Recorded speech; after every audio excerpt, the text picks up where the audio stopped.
Hi, I'm James Allison. I'm the Technical Director of the team, and I'm here to answer your questions about the Abu Dhabi Grand Prix. An uneventful start to the race saw us holding first and second after the first corner. But then a safety car came out on that same lap as Hulkenberg had a rather exciting trip into the barriers. The race resumed as normal, but then 2 laps later was a virtual safety car, which we chose to take with Lewis as an opportunity for a cheap pit stop. The other leading cars didn't, until lap 16 when Vettel triggered a round of pit stop amongst the top cars. Valtteri followed him in on the subsequent lap, avoiding an undercut. Everything stayed pretty much in order thereafter, with Valtteri looking to hold his second place behind Lewis until a nasty event in lap 35 where he had a nasty lock-up on the front, losing a place first to Vettel and then to the Red Bulls behind. After that, it was a fairly straightforward run to the flag, with Lewis up front, having looked after his tyres and scoring a commanding victory and sealing off an extremely successful season for him and for the whole team. To Christine on Twitter, who asked, why did we choose to pit Lewis so early in the race? Well, Christine, it was indeed a very early and very aggressive pit stop, but we chose it then because that's when the virtual safety car came out. You don't get to choose when the virtual safety car comes out, but when it does, you have to make a quick decision about whether you have an opportunity to stop or not. The virtual safety car presents that opportunity because you get a pit stop that is much quicker than a normal pit stop, something like 10 seconds quicker. So if you can choose to do it at the right moment and your opposition do not, then it catapults you forward up the track by about 10 seconds. So we took the opportunity with Lewis to do that and profited from it. The compromise, of course, is that we then had that really long stint to do on the tyres, something which Lewis managed very well and never looked threatened for the lead of the race. To Rowan on Instagram, who asked, why didn't we stop Valtteri at the virtual safety car, and also why did we stop him a second time later in the race? Well, the first question first. It made sense to stop Lewis at that virtual safety car because he was in the lead of the race and we could definitely guarantee that he would come out in a good place on the track. For Valtteri, 3 seconds behind Lewis, the situation was different. Had he stopped at the same time as Lewis, he would have been queued up behind Lewis for a few seconds in the garage waiting his turn. And while those few seconds were going on, all those cars, tightly packed at the start of the race, would have been streaming by. And instead of emerging on the track in the very favourable position that Lewis did, he would have found himself a bit more down in the field, having to fight his way back through slower cars, and therefore not getting the sort of benefit that we were able to give to Lewis by that strategy. The other reason, of course, is that it was a way of us hedging our bets. It was an aggressive thing to do with Lewis, one which required us to be very accurate with our calculation of what the tyres could live with. And there's always some uncertainty about that. So by having one car on the aggressive strategy, another car on the defensive strategy, we knew that we were hedging our bets and able to have a dog in both fights. As to why we stopped him a second time, well, that's more straightforward. When he suffered a nasty lock-up on lap 35, losing a place to Vettel and then subsequently to the Red Bulls, we were just concerned that he would have damaged his tyres, and we wanted to give him the confidence of having a car that he could run safely to the flag in.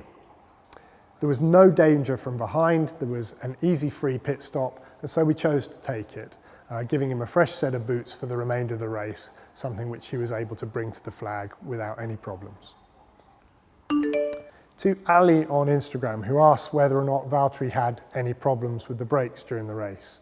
Well, I think anyone who watched the race would have seen that nasty lock-up that cost him the second place he was holding at the time, and then subsequently another one which lost him positions to both the Red Bulls. So a lock-up on the brakes certainly cost him very dear. We didn't find anything wrong with the hardware itself, but Valtteri was a little unlucky to be caught out by a change in the wind conditions at the time. Around about 3/4 of an hour into the race, there was a small rain shower, and with that rain shower, there was quite a sharp change to the weather. The beginning of the race had been warm and very low wind, but after the rain shower, the temperature plummeted and the wind really picked up. And at the time when he suffered his lock-up, the gusts of wind were as high as 40 kph. And he just got the wrong side of one of those.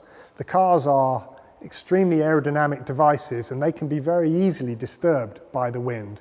And he was unlucky, braking on the limit when he got hit by a particularly severe gust, causing him to lock up.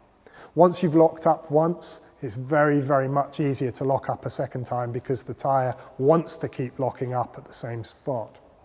So it hurt his race a lot, unlucky to be caught out by those windy conditions, and really stopped him from having the result he deserved after an extremely strong performance in qualifying and a comfortable race up to that point in a commanding second place. To Dennis on Facebook, who asked how on earth did Lewis manage to make his tyres last the entire race? Well, it was a pretty impressive thing. Nearly an hour and a half on a single set of tyres. Stopped on lap 7, went all the way to the end of the race on that single set. And the reason that he was able to do it was that he's a very careful driver, able to drive incredibly quickly, but without overstressing the tyres.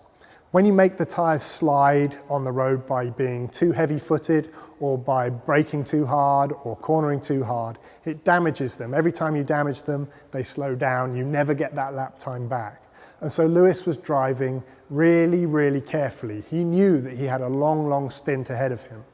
So he drove really carefully for many laps at the beginning, only really opening the car up towards the end of the race when he was trading fastest lap times with Vettel right at the death of the race. And if you look at the opening stint where he was driving at the same pace, more or less, as the guys in front of him, he was doing something like a second a lap or so off what he was able to do with the car at that time. And he was doing that because he knew that he had to bank that performance so he could spend it later in the race when he knew that he'd be threatened from behind by all the cars that were on newer rubber than he was. To Adam on Instagram, who asked whether or not we mind the cars doing donuts at the end of the season. Well, no, the truth is we completely love it. Couldn't do it every race because by doing those donuts, we would lose information about how the tyres had worn, because it really mucks up the rear tyres when they're spinning like that. We would have no record of what the tyre condition was. And also it damages the gearbox to a degree. But at the end of the season, when everyone has had many, many months of the campaign of the season, it's fantastic to see the cars out there hooliganing around like this. And in fact, if you listened on the radio, you would have heard Peter Bonington, his race engineer, imploring him to come round onto the start-finish straight and do another series of donuts so that we could see them live instead of watching them on monitors. To Amelie on Instagram, who asks, what are we trying to improve on for 2019? And what are we trying to keep at the same level of performance? Well, the simple answer to that is we're trying to improve on everything and we don't want anything to stay at the same level of performance. It's a sort of cliche in Formula One, which is if you stand still, you're going backwards, but it's absolutely true. Everything moves at a ridiculously fast pace and you can't let any single area of your operations, not just the technical side of the team, but any single part of the very, very complex series of departments and activities that happen back in the factory. If you leave any part of those static, then you'll start to fall behind competitors who are hungry and who want to beat you with everything in their hearts. So every single part of our organisation has to be better and stronger for the next year. And that's what we will all be doing. And it's one of the funny things about this sport, that you can have a season as long and as tough and as brilliant as the one we've just had, and yet within 5 minutes of it being settled, everyone is looking ahead. They're looking forward to the challenge of the next year and what they're going to do to meet that challenge. Thank you very much to all of you for your questions from the Abu Dhabi Grand Prix and across the whole year. We've really enjoyed answering them, and we look forward to doing it all again in a few short months when the new season starts afresh in March.